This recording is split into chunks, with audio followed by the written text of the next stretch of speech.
Well, I'm excited to be here today to announce, I think, what is an important and transformative step to make sure our community stays safe. Working with the Everytown Law Group, our city attorney's office, and so many others to make sure Kansas Cityans are safe. Today, the city of Kansas City is announcing that it is bringing an action against a number of defendants involved, and we'll have those described in a moment. We will be the first city to file a lawsuit against the gun industry in more than 10 years. The suit relates to the fact that gun trafficking, illegal gun trafficking, has created a public nuisance that has led to deaths in our community, a nuisance that has led to crime throughout our community, and it has made Kansas Cityans less safe each day. We're proud of our work with Everytown Law Group and so many others. And indeed, as we've heard throughout my term thus far, and certainly throughout the work of our colleagues on the City Council, the Police Department, the Law Department, and so many others, our goal is to make sure that Kansas Cityans are safe. And we will take every avenue that we have possible, whether that be creative gun reform legislation at the ordinance level, whether that be advocacy with people of all parties in Jefferson City, and now, and as you're seeing today, whether that be important work that we're conducting here in Kansas City and a lawsuit filed in the Jackson County Circuit Court. We're going to make sure we take every avenue to make sure that we are ensuring that the laws are enforced, that our community is safe, and that we're being creative to make sure that Kansas Cityans don't have to suffer from another generation, another epidemic of gun violence and gun crime. So with that, I want to introduce the two people to my left. First is Tara Lefkowitz of the Everytown Law Group, who will speak about the technical details. Then is Tara Kelly, our Assistant City Attorney. She'll be here to answer any technical questions for you.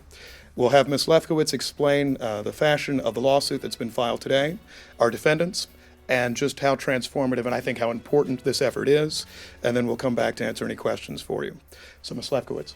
Good morning, and thank you for being here today. My name is Alla Lefkowitz. I'm the Director of Affirmative Litigation at Everytown Law, which is the litigation arm of Everytown for gun safety. Everytown Law is representing the city in this lawsuit, along with attorneys from the city attorney office, as well as the local firm of Williams, Dirks, Dameron, LLC. I'd like to take this opportunity to go through the details of this lawsuit, but before I begin, I will note that what I'm addressing today here are allegations. Each of these allegations are going to have to be proven at trial before a jury. The trafficking ring at the center of this lawsuit started in November 2013, and it only ended in October 2018. It started in November 2013 and ended in October 2018, when federal authorities charged a Mr. James Samuels with a host of federal gun law violations. Prior to his arrest, Mr. Samuels is alleged to have trafficked at least 77 guns into the Kansas City area. However, a gun trafficker cannot accomplish his work alone. He needs suppliers and he needs straw buyers. He needs companies that are willing to look the other way, and he needs individuals who are willing to lie for him. Unfortunately, as this lawsuit alleges, Mr. Samuels was able to find a number of such individuals and a number of such companies who were willing to look the other way in the face of clear indicators of illegal gun trafficking. This case is about holding everyone who participated in this trafficking ring accountable. Before I go into exactly how the company's defendants here violated aided and abetted this trafficking ring, I'm going to run quickly through the key laws that are at issue here. First, it is illegal to sell firearms for profit without a federal firearms license. It is also illegal to aid and abet such unlicensed sales. Second, it is illegal to ship firearms over state lines, to ship handguns over state lines to individuals who do not have a federal firearms license. And third, it is illegal for both purchasers and sellers of firearms to lie on federal firearms transaction forms. So, for example, if someone is buying a firearm on behalf of someone else, then that person is lying on the federal transaction form when he says that the gun is for himself. That is what's known as a straw purchase. The goal of all of these laws is to prevent firearms trafficking. And the goal is to prevent firearms trafficking because it is well known that trafficking leads to violent crimes. For this reason, gun companies are trained to spot indicators of trafficking, such as bulk purchases and repeat purchases. Today's lawsuit alleges that each of the gun company defendants knowingly broke these laws and disregarded their professional obligations. First, we allege that the gun manufacturer, Jimenez Arms, shipped 32 guns, sometimes 6, 7, or 8 at a time, to Mr. Samuels, knowing that he was not a licensed dealer and knowing that he was going to resell these guns. In at least in two cases, Jimenez Arms even shipped firearms directly to Mr. Samuel's home without a background check. Some of these guns have been recovered by law enforcement, but some of them we believe are still out there.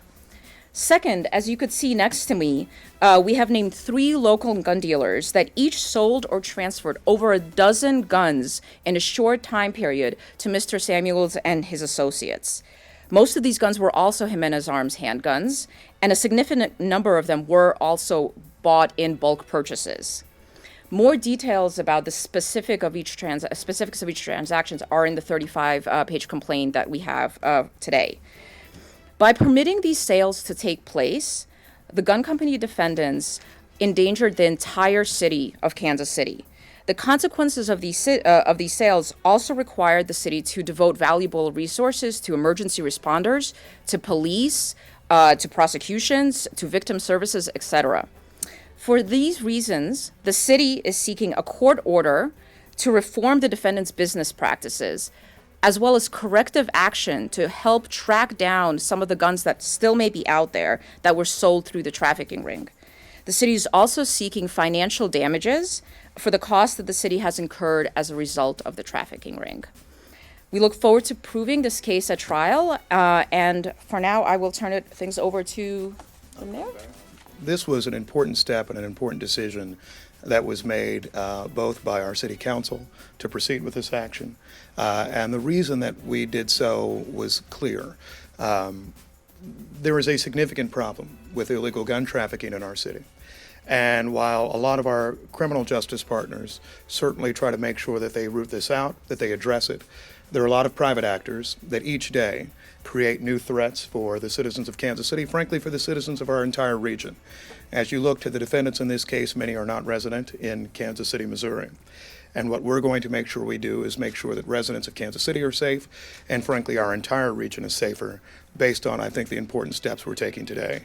I also want to make this important point, which is that while we certainly thank Everytown Law Group, Williams, Dirks, Dameron, and the outstanding lawyers that are a part of both organizations, I also want to recognize the work of our city attorney's office, our law department, that has continued to try to make sure that through every remedy available, and this is a novel one, through every remedy available, we're making sure our constituents are safer. And so I'm proud of the work that they've done, and this shows, again, how Kansas City, Missouri government at every level, elected officials, staff, and so many others, are committed to making sure we're safer long term. So with that, we'd welcome any questions you may have about the case. We'll recognize that this action has been filed, and Jackson County Circuit Court will make that petition available for you as well. So there. Just a few seconds ago, you said this was a novel approach. Can you talk about why that is? Sure, and I think the description there was this. One is because I guess the headline in some way is important, that you see that a city is filing a suit for the first time in 10 years against the gun industry. And so instead of looking at an individual actor, in this situation, perhaps the former criminal defendant, Mr. Samuels, what we're doing here is saying that we're actually looking at the folks that were a key part of the, in a way, organization. The straw buyers, the folks that through their own actions were not looking to follow responsibly our federal gun laws, and instead saying that we're looking at, in a way, a broad approach to how we address what is a significant problem. While we commend, I think, the action of our federal law partners to address an individual, what we're saying is that there is a whole network of folks that have been involved in creating this harm to the people of Kansas City. And that's why I think this is both a creative approach. I think it's certainly one that is on very strong legal footing, but it's one that I'm proud of the work that our lawyers have done to make sure that we're looking at not just an individual and pinpointed action, but instead saying how has the industry contributed long-term to the issues that are affecting public safety in our city. I'm proud of it, and I certainly hope other cities follow it long-term. Mayor, is this going to be a new policy going after the gun problems in the civil court? You know, Michael, I think what you have seen from us through over the last several months is that we're looking at whatever approach we can to try to make our residents safer, and in many situations to get so-called illegal guns off the streets. And this is another important step. We recognize that legislation is but one approach. You've seen that at the local level. We continue to push state-level legislation. But we certainly recognize that through civil actions, we have another important approach. So I would say short answer is yes. We will look to any situation in which we can make our community safer, if that's through recourse as a civil action as well. And I'm happy that we have that opportunity now. So this is going to be SOP. Say that again? This will be standard operating. And I got SOP after I thought about it. Standard operating procedure, I think what I would say is this, that we will always, and this isn't actually, this is the one thing that is not new. Every day, we are looking at creative ways to make our community safer. Every day, Kansas City government's doing that. Frankly, every town is doing that every day. So what I think this is actually a continuation of some of the important work that we have already done to see how can we be most creative at trying to get illegal guns off the streets. In the same way that we looked to federal law violations in connection with our gun safety ordinances from this fall, I think we were looking at this situation and saying that, well, we've seen that we have a number of actors that have been identified by the federal government as being a part of a problem, and what we're seeing now is that we're going to look at creative ways to address that concern long term. So I think what you could say is it is SOP, or standard operating procedure, to make our city as safe as possible. And I think a clear statement that you've seen from this mayor and this council is that part of that is getting illegal guns off the streets. So is the SOP element of this going to be civil pursuit of these people? I think what we will continue, what I'll say is this, and I don't want to prejudge any type of action. I am a lawyer, but I'm not a lawyer retained to act in this situation. We will look to be as creative as possible, both through legislation, through the courts, through any manner possible to make sure our community is as safe as possible. And so nothing is off the table. It is standard operating procedure that this city will be as creative as it possibly can and be a leader in this country in terms of making sure we're getting illegal firearms off the streets and that we're holding accountable those folks who've been a part of trafficking them. Can you kind of talk about the origins of this lawsuit? How did the city get in contact with Everytown Law and come up with it? And with that, I might ask Ms. Kelly if you could speak to that. I think that the origins of this case stem from the work that our federal crime fighting partners did in this. The ATF, the FBI had pretty unique and in-depth discovery and investigation of this alleged trafficking ring, and therefore when the probable cause statements came out that were used to indict the individuals in this ring, it was very easy to see how that contributed to the public nuisance that we're trying to eradicate. We got in contact, we contacted Everytown, Everytown helped us, and that's how the lawsuit came to be. Thank you. There are the same players in this case as there were in the lawsuit filed this summer by Albino and Beverly Crawford on behalf of their son. Do you see these two actions working well together? Thank you. Yes, you're referring to the lawsuit filed in June on behalf of the Crawford family against some of the same players. The trafficking ring that is the core of both of these lawsuits is the same. A lot of the facts are obviously the same, and there's going to be some factual overlap here. But each of the plaintiffs in both lawsuits have their own causes of action and have their own damages. So they are separate cases, and they'll be pursued separately to the extent necessary. Mr. Pepitone. Yeah, Mr. Mayor, in light of the recent church shooting in Texas, some have argued that, the proliferation of guns in that state actually helped save lives, allowing people to carry guns in churches, which Texas allows, helped save lives, is the argument. What do you say to folks who say that we need more guns in Kansas City to save lives, not fewer?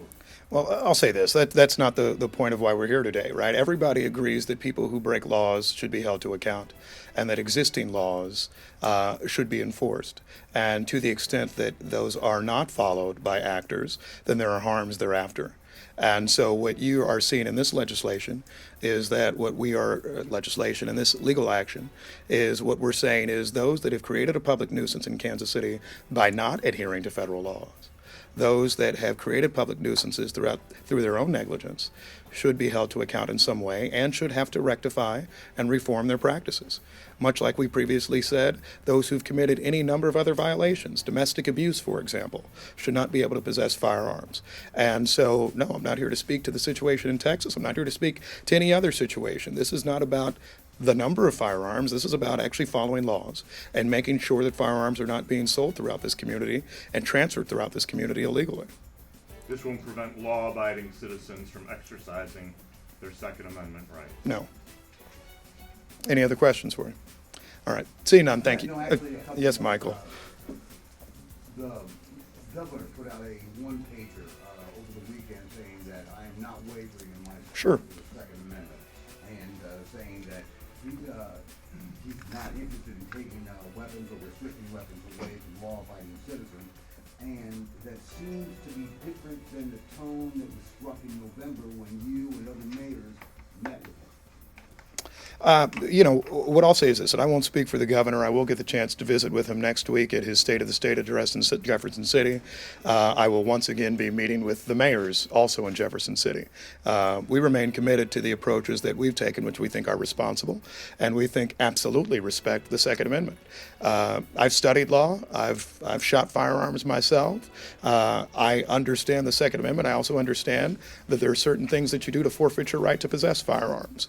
And I think that someone in Missouri who, let's say, commits acts of domestic violence against their intimate partner should not be able to possess firearms. I'm consistent on that, and I think, frankly, any person who is reasonable and actually just looks to federal law understands that that's the case itself, and frankly, we've had federal legislation to that effect. And so I think that, yes, you can respect the Second Amendment while also respecting the fact that our laws should be followed, and those who commit crimes and forfeit their rights to possess firearms should not be able to have them. And frankly, if you go to the courthouse right down the street, there are tons of charges brought each day against felons in possession of handguns. There are tons of charges brought each day for people that are illegally trafficking firearms. Those are the types of problems we're trying to address today with this lawsuit. That's what we've addressed so far with our legislation here in Kansas City. The leadership in the House and the Senate, even Jeff, are expressing a great deal of skepticism, if not outright reluctance, to take up gun restrictions.